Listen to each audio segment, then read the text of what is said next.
Bonjour, bienvenue pour un nouvel épisode de l'Ultramarin avec aujourd'hui Alan Le Palab. Salut Alan. Salut. Merci d'être là, tu as terminé 3e du trail de 56 km de l'Ultramarin. J'imagine que tu es satisfait de ce classement, tu t'y attendais pas forcément? Bah ouais, je savais que j'avais les capacités pour faire une bonne position, mais c'est vrai que quand je regardais les noms, il y avait Florent Le Vigoureux, Julien Cugnot, il y avait pas mal de beau monde et qui étaient plutôt expérimentés, donc ils avaient l'habitude de faire ce type de distance. Et ouais, c'est vrai que faire un podium, c'était vraiment... Parce que d'habitude, en fait, pour expliquer, toi, tu fais moins de kilomètres. Ouais, c'est ça. C'était la première fois que tu faisais un 56. C'est ça. J'avais déjà fait un trail de 50 km, mais c'était vraiment en découverte. Je l'avais pas spécialement préparé comme l'ultramarin, là. Donc c'est vrai que passer sur cette distance-là, c'était plutôt un sacré défi. Et pouvoir faire un podium ici, ouais, c'est vraiment quelque chose de mémorable. Et puis, c'est sûr que je suis très satisfait de ma place. Est-ce qu'il y a eu Est-ce que c'est deux moments différents quand tu te dis ok c'est bon, ça, je vais pouvoir faire les 56 et c'est bon, je vais faire un podium?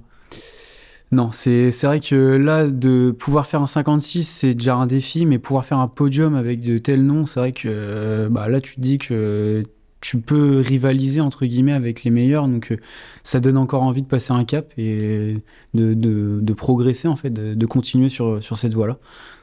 Comment tu t'es entraîné pour augmenter les kilomètres à chaque fois? Alors en fait, ouais, j'ai commencé à augmenter mes charges d'entraînement, donc j'ai pas doublé, mais par jour, ouais, je courais quasiment 2 fois. Donc le matin et le soir. Donc c'est vrai que c'était pas forcément des entraînements très très durs, mais j'augmentais mon volume quotidien. Et mon corps a très bien réagi. J'avais enchaîné, j'ai fait plusieurs blocs d'entraînement et j'ai vu qu'en fait mon corps réagissait très bien. Donc ça m'a mis un peu en confiance. Et puis petit à petit, j'ai fait des séances un peu plus spécifiques, un peu de vitesse, parce que l'ultramarin, il y a beaucoup de portions roulantes. Donc là-dessus, je me suis focalisé sur la vitesse, parce que j'avais fait une prépa trail en amont pour Guerre-les-Dents. Et là, ça m'a permis de garder un peu de force musculaire, de puissance musculaire. Et par la suite, là, quand je suis passé sur la prépa de l'ultramarin, j'ai fait un peu plus de vitesse. Donc tout ce qui est... fractionné sur du plat, enfin j'ai vraiment accentué là-dessus en augmentant le volume à côté et c'est vrai que ça a payé. Tu connaissais déjà le parcours, t'avais repéré un peu ou tu connais parce que honnêtement j'ai découvert le parcours l'année dernière, j'ai découvert, j'avais regardé la course en live et c'est vrai que j'en ai pris plein les yeux, enfin je me suis dit ouais, ça serait cool de le faire et du coup dans un coin de ma tête je me suis dit pourquoi pas le faire l'année prochaine et puis là du coup là cette année là je me suis lancé et j'avais un peu justement regardé le parcours et j'avais analysé un peu les différentes difficultés et c'est vrai que y a un peu de tout en fait, il y a du plat mais il y a quelques petits taquets donc c'est assez il y a pas mal de coureurs complets, enfin il y a différents types de coureurs qui vont sur ce type de course. Il y a Julien qui est plutôt spécialiste par exemple de la route, qui fait quelques trails de temps en temps. Florian c'est un marathonien donc c'est vrai que il y a un peu tout type de coureurs qui peuvent se rejoindre là-dessus et c'est vrai que ça m'a un peu, le fait de voir un parcours assez complet, ça m'a donné envie de le faire et là du coup je me suis lancé et puis là du coup ça a payé. 56 km à chaque fois t'augmentes. Donc ouais. L'idée pour toi c'est d'augmenter encore plus. Ouais, petit à petit, ouais, progressivement, quand je vois que mon corps il arrive à vraiment emmagasiner de l'expérience, parce que mine de rien, quand tu fais des distances comme ça, tu prends ta connaissance de ton corps, enfin tu gères mieux ta façon de courir parce que quand on passe au-delà des 30 km, ton corps il réagit différemment. Comme on dit, au marathon, il y a le 30 km, c'est le mur. Et c'est vrai que là tout de suite, sur la course de hier, j'ai réalisé que mon corps était capable en fait. Et là, on arrive à gérer différemment la course. Et là, ouais, c'est vrai qu'on apprend davantage sur son corps et c'est hyper enrichissant de faire des courses comme ça sur ce format-là. Là, un 56 km, tu prépares aussi, tu m'as dit, un 60? Ouais, du coup, là, l'objectif sera en octobre de faire les Templiers, le 66 km. Et juste avant, je ferai un peu de cours pour gagner un peu en vitesse. Donc, il y a les championnats de Bretagne de trail qui seront en septembre. Et du coup, là, ouais, c'est là l'objectif là, que j'ai en vue. Bon, je vais faire une petite coupure, mais là, ce sera en octobre, du coup, avec les Templiers. C'est des étapes qui te rassurent aussi à chaque fois. Tu dis 56, bon, je peux aller plus loin. T'as besoin de ça aussi? C'est ça, ouais. C'est des points de passage, on va dire. Et du coup, ouais, c'est... Dans ma tête, je sais que je suis capable de le faire. Du coup, c'est vrai que ça te donne envie de faire plus, mais tout en... Faut pas brûler les étapes, en fait. Et c'est vrai que là, maintenant, je sais que j'en suis capable. Du coup, là-dessus, ouais, c'est vrai que ça donne envie de continuer. Mais j'ai pas envie de me précipiter là-dessus, sur tout de suite faire des 80, faire que ça. Je continue à emmagasiner de l'expérience sur les formats courts parce que c'est enrichissant. Parce que sur des formats courts, il y a de la vitesse, il y a de la technique, il y a un peu de tout. Et en trail, faut vraiment être complet. Faut vraiment être complet. Sur la route, on dit souvent que les trailers sont pas très rapides, mais sur les formats courts, Ça va très vite. faut le faire, ça va très très vite. Et du coup, sur le long, c'est une gestion différente. C'est une gestion différente. Donc là, la vitesse me permettra justement d'accélérer sur certaines portions quand je ferai des formats plus longs. Mais je vais continuer là-dessus. Mais là, je pense l'année prochaine, je ferai peut-être 2, voire 3 formats longs. Et je vais continuer sur du court. Mais dans l'idée, dans quelques années, tu voudrais faire le 175, le grand raid? Ah ouais, carrément. C'est sûr. Bah, moi, j'ai plusieurs objectifs dans ma tête. Là, plus tard, ce sera le Graal, mais ce serait de faire la Diagonale des Fous. Ouais. Donc, avec ton frère, quoi. Ouais, Mélène, ouais, c'est vrai qu'on a dans notre tête, on a quelques rêves ensemble à faire, à réaliser. Donc faire la Diagonale ensemble, enfin quelques courses comme ça mythiques. Mais ouais, par la suite, je sais que je vais passer sur des formats longs, c'est sûr. Parce que j'ai mon coach Gilles Dill, lui, qui a gagné la Diagonale des Fous. Il l'a fait et c'est vrai que ça, t'en as plein les yeux quand il te raconte l'histoire de sa course. Et c'est vrai que ça donne envie de le faire. Ouais, tu parles de ton frère, parce qu'en fait, vous courez souvent ensemble. Ouais. Lui, il est plus jeune. C'est ça, il a 20 ans, moi j'en ai 25. Donc, Mais il était pas engagé sur l'ultramarin. Non. Il était là, il était dans le coin, il t'a suivi? Ouais, lui il était au boulot à ce moment-là, mais il dans un petit coin, du coin de l'œil, il regardait le live. Le live, carrément. Ouais, il regardait, puis je crois qu'il a envoyé des messages à un moment donné, on m'a dit. Mais ouais, il suivait ça de près. J'avais mon autre frangin qui était sur le parcours par contre, parce que j'ai mon troisième frère qui court, Eloane, lui qui est entre nous deux, et il a commencé la course à pied il y a 1 an, donc là il commence à faire quelques petits résultats, et en 1 an il a beaucoup progressé. Donc là on est à 3 du coup à s'entraider, enfin à s'encourager, donc c'est super sympa. Donc on pourrait voir les frères Le Palab un jour sur l'ultra. Bah oui, carrément, c'est envisageable, hein. Il y a de fortes chances que ça arrive, je pense même. Il y a autre chose aussi avec cette arrivée, quand t'es 3e du trail, les gens sont heureux quand t'arrives et tout, cette dernière ligne droite, comment tu l'as vécu toi?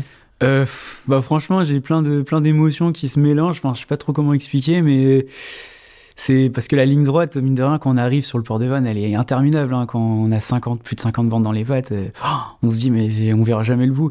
Puis avant le dernier virage là, sur la voie verte là, juste à l'arrivée là, c'est long, hein, mine de rien, elle est assez longue. Et puis en fait là on se rend compte, on voit l'arche qui arrive et puis on entend la clameur du public et tout qui arrive à nos oreilles, et puis là on se rend compte en fait de ce qu'on réalise, et ouais, franchement c'est indescriptible. Puis quand on voit sa famille à côté aussi, sur le côté, c'est des émotions, ça marque. Et puis on sait pourquoi on s'entraîne en fait, c'est pour ces moments-là, donc du coup on profite au maximum. Est-ce que quand tu passes, alors pas la ligne d'arrivée mais de l'autre côté, quand tu passes derrière le village et tout, déjà là tu commençais à entendre le public? Ouais, on entend un peu la foule là. Dans la course. Ouais, moi, tant que la ligne n'est pas passée, moi je me dis toujours, faut toujours rester focus.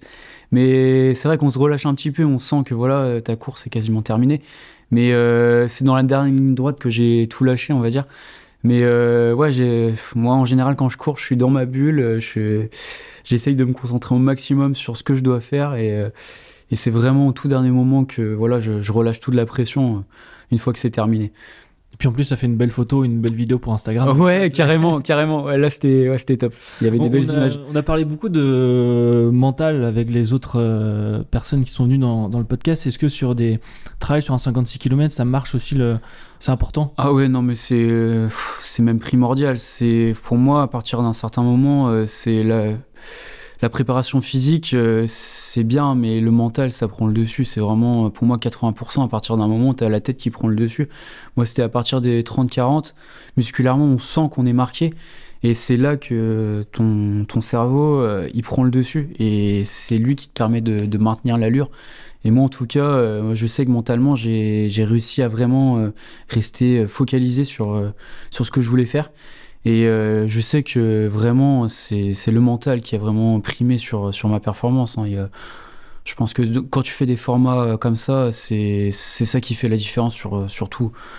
La course à pied, ça t'apporte un mental, mais Tu l'utilises aussi au quotidien, Ah dans la ouais, vie de ouais. tous les jours? Ah, carrément, bah, dans mon boulot par exemple, ça m'apporte une rigueur. Enfin, moi, Parce que tu fais quoi? moi je suis chef d'équipe dans une entreprise, à l'expédition. Ok, et Du ça coup, t'apporte des compétences? Bah, la rigueur, l'organisation. Enfin, par exemple, moi je me lève, bah, je suis en 2-8, donc je me lève tôt le matin, donc par exemple à 3-4 heures pour travailler jusqu'à midi.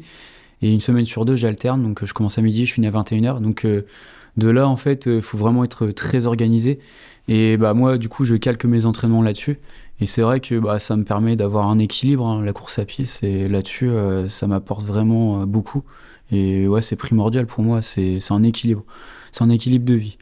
On te reverra en tout cas sur l'ultramarin très vite. Oui, oui, c'est sûr. Bah, l'année prochaine, je pense que, en fonction de mes objectifs, je vais essayer de caler une date pour revenir. Ouais, Sur le 56 aussi? je sais pas encore. Franchement, je sais pas encore. Je vais voir en fonction de mon état de forme aussi et en fonction de ma saison, comment elle se déroule aussi. Mais ouais, c'est sûr, il y a de fortes chances que je revienne.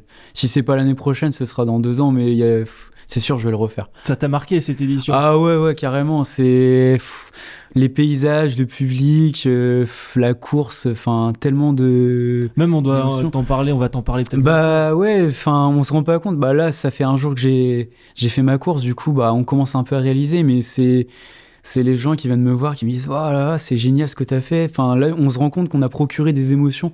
Et bah dans le sport, je trouve que c'est ça qui est génial, de pouvoir procurer des émotions à sa famille, même au public. Je trouve que c'est génial. Enfin, pour moi, il y a rien de plus beau en fait de vivre des moments comme ça. C'est génial. C'est court, mais justement, faut en profiter au maximum. Et ouais, l'ultramarin, c'est une course qui marque pour l'instant ma jeune carrière et ça restera là-dedans, c'est sûr.